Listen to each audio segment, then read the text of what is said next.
You'll have to pardon the mess. Somebody's been carving on the porch. I don't know who the bandit could be.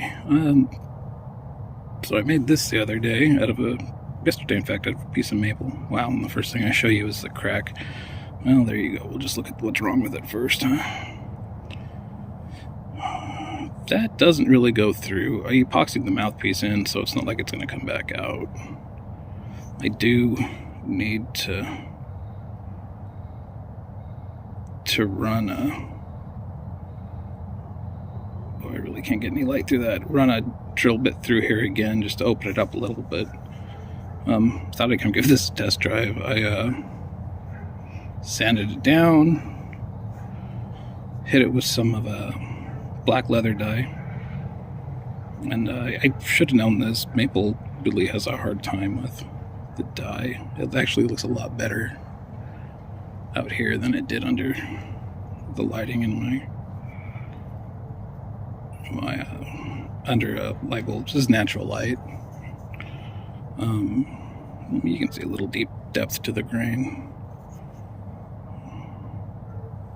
It is a pretty wood. I probably would have been better to use linseed oil or something. The end is a piece of acrylic I bought, the stuff that they make pens out of. Somebody cast this, and then it came in a square, and I shaped it down roughly. It is not a perfect pipe by any means. You can see it's got a little bit of an upward tilt here.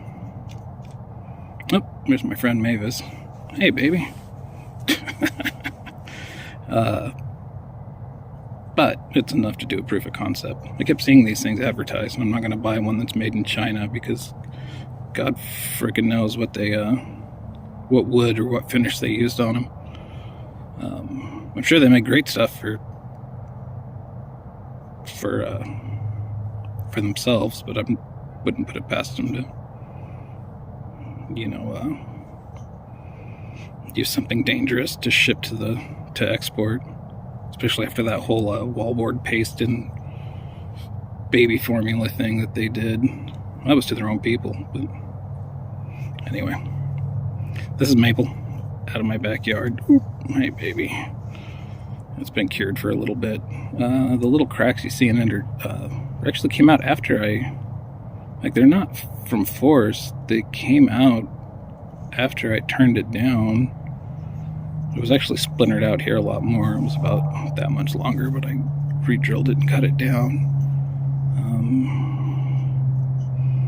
But there's a little check there, but it doesn't run to the inside. Oh, maybe it does. It looks like maybe the alcohol bled through there. Hi, Mavis. Hi. I don't know. I think she's... Oh, don't nip me. What the hell? I didn't do anything to you. Gee, I wonder what she wants. You looking for a snack? I'll have to go get her a treat here when I'm done. Anyway, this is what I'm playing with now. I'm not happy with the way the die came out, but again, it's just a prototype. I'd prefer either to mitt this all together, which would make it easier to make, or put it like a regular pipe stem that pops out. This thing's only maybe about that deep. It's actually pretty big for this type of... I think they use shorter ones to smoke dope out of. But I smoke tobacco, so I wanted like a pipe bowl length. And there were, if you look around, you'll see these were made in in the pipe smoking days.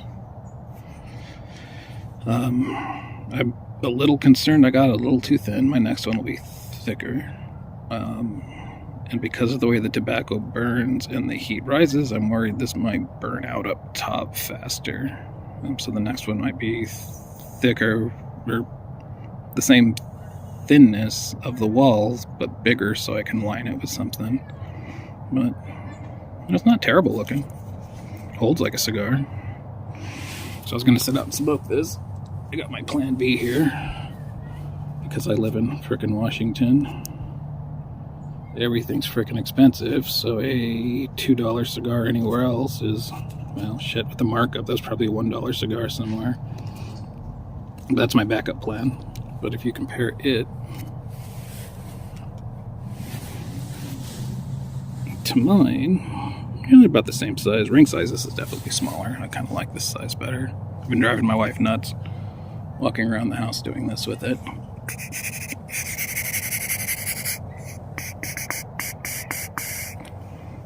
Turning it like a doot-to-do. It's a quiet doot-to-do, but there it is.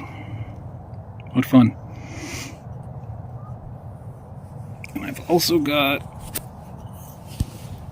I'll have to do a separate video for this one, but I picked this fugly old timer up in an antique store. It's in a booth where a guy had a lot of extremely overpriced pipes. Either extremely overpriced or these things, they're commanding high, baby. Or commanding a price that I'm just not used to. This is, oh, somewhere around here's a make. It's not a custom built. It's barely visible. As you can see as I'm looking at the sides here, it's got some breaks in it. I can't remember where the hell the label was. Oh, it's right there. It's partially obscured by the band. I don't know. It doesn't matter what the make is. Oh, this says imported briar all that time. And this side says, I don't know. There's not enough light. Anyway, this was a well-smoked, well-loved pipe. You can see the cake buildup in there. It's pretty thick. And it smells really... It seems weird to sniff a used pipe, but it smells really good. Somebody loved this thing because when this split, which happens, they put a little ring on it. I don't know. It's magnetic, so it's not silver. It's what I hoped for when I got it, that it wouldn't come up magnetic and I could test it as silver. But it, they used that to tighten it down. And when I had it, there was a nasty old filter in there, as there sometimes is. But there was also, well, you can kind of see it up there, the 12 o'clock position. That's paper that they used to try to get this to tighten up. This is metal, so I can expand it a little bit. Yipes. I think that's just staining, but I'm going to give this one a clean today while I'm sitting out here smoking my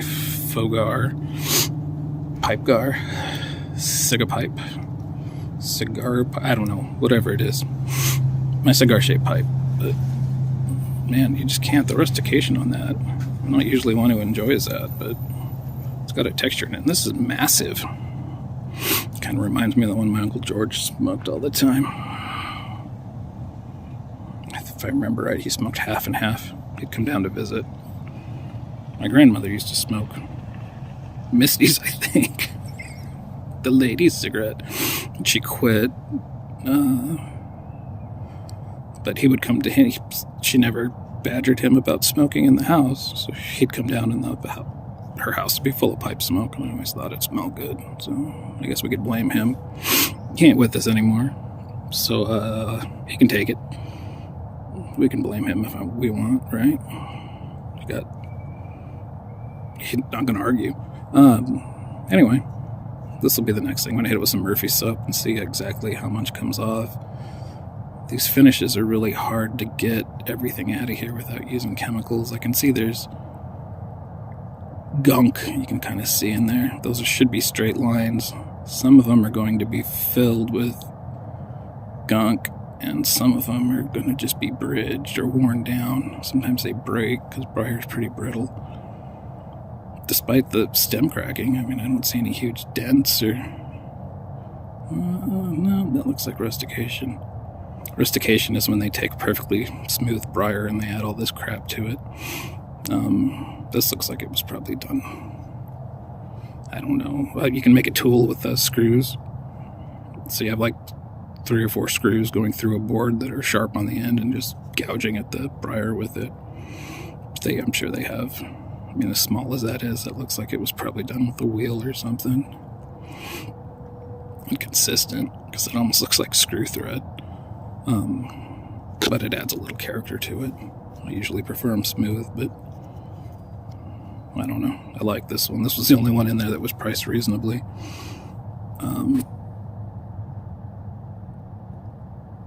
I think I paid $18, $15, somewhere around there. But whatever. Projects keep me off the street, so it's not a terrible price to pay. Anyway, it's going to get dark, so I'm going to get to work, and I'll probably go get this.